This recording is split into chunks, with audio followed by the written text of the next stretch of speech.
ഒരു മാർത്താണ്ഡൻ ചിത്രമെന്ന പ്രഖ്യാപനത്തോടെ ഓട്ടം തുള്ളലിന് second look poster എത്തി. ഈ ചിത്രത്തിന്റെ ആദ്യ പോസ്റ്റർ ചിത്രത്തിലെ ബഹുഭൂരിപക്ഷം വരുന്ന അഭിനേതാക്കളുടെ ഗെറ്റപ്പിലാണ് എത്തിയത്. സെക്കൻഡ് ലുക്ക് പോസ്റ്ററിലും ഇതേ രീതിയിൽ തന്നെയാണ് അണിയറ പ്രവർത്തകർ സ്വീകരിച്ചിരിക്കുന്നത്. ചിത്രത്തിലെ ബഹുഭൂരിപക്ഷം വരുന്ന അഭിനേതാക്കളുടെ വ്യത്യസ്തമായ ഗെറ്റപ്പിലാണ് സെക്കൻഡ് ലുക്ക് പോസ്റ്ററിലും എത്തിയിരിക്കുന്നത്. ഒരു ഗ്രാമത്തിന്റെ പശ്ചാത്തലത്തിൽ ചിരിയും ചിന്തയും നൽകിയാണ് മാർത്താണ്ഡൻ ഈ ചിത്രത്തെ അവതരിപ്പിക്കുന്നത്.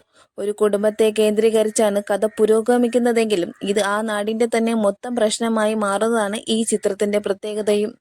പ്രദർശനശാലകളിൽ കൂട്ടച്ചിരിക്കുള്ള വകയുമായിട്ടാണ് ചിത്രം എത്തുന്നതെങ്കിലും അതിനിടയിലൂടെ ഗൗരവമുള്ള ഒരു വിഷയവും ഈ ചിത്രം ചർച്ച ചെയ്യുന്നുണ്ട്. ആദിപ്രസാദ് അവതരിപ്പിക്കുന്ന ചിത്രം GKS പ്രൊഡക്ഷൻസിന്റെ ബാനറിൽ മോഹൻ നെല്ലിക്കാടാണ് നിർമ്മിക്കുന്നത്. Executive producers Hiran Mahajan, G Marthandan, Vijayaraghavan, Harisree Ashokan, Vishnu Unnikrishnan, Tini Tom, Manoj K Jayan, Binu Sivaram ഇങ്ങനെ തുടങ്ങുന്ന നീണ്ട നിര തന്നെയുണ്ട് കഥാപാത്രങ്ങൾ.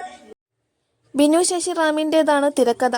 സംവിധാനത്തിന് ഏറെ പ്രാധാന്യമുള്ള ഈ ചിത്രത്തിൽ BK ഹരിനാരായണൻ, വിനായക് ശശികുമാർ, ധന്യ സുരേഷ് മേനോൻ എന്നിവർ ഗാനങ്ങൾ രചിച്ചിരിക്കുന്നു. യുവതലമുറക്കാരുടെ പ്രിയപ്പെട്ട സംവിധായകൻ രാഹുൽ രാജിൻ്റെതാണ് സംഗീതം. ഛായാഗ്രഹണം പ്രദീപ് നായർ, ജോൺകുട്ടി എഡിറ്റിംഗ് നിർവഹിച്ചിരിക്കുന്നു. കലാസംവിധാനം സുജിത് രാഘവ്, മേക്കപ്പ് അമൽ C ചന്ദ്രൻ എന്നിവരാണ്. നിർമ്മാണ പ്രവർത്തനങ്ങൾ പൂർത്തിയായി വരുന്ന ഈ ചിത്രത്തിന് അടുത്തു തന്നെ പ്രദർശനത്തിനും എത്തുന്നു.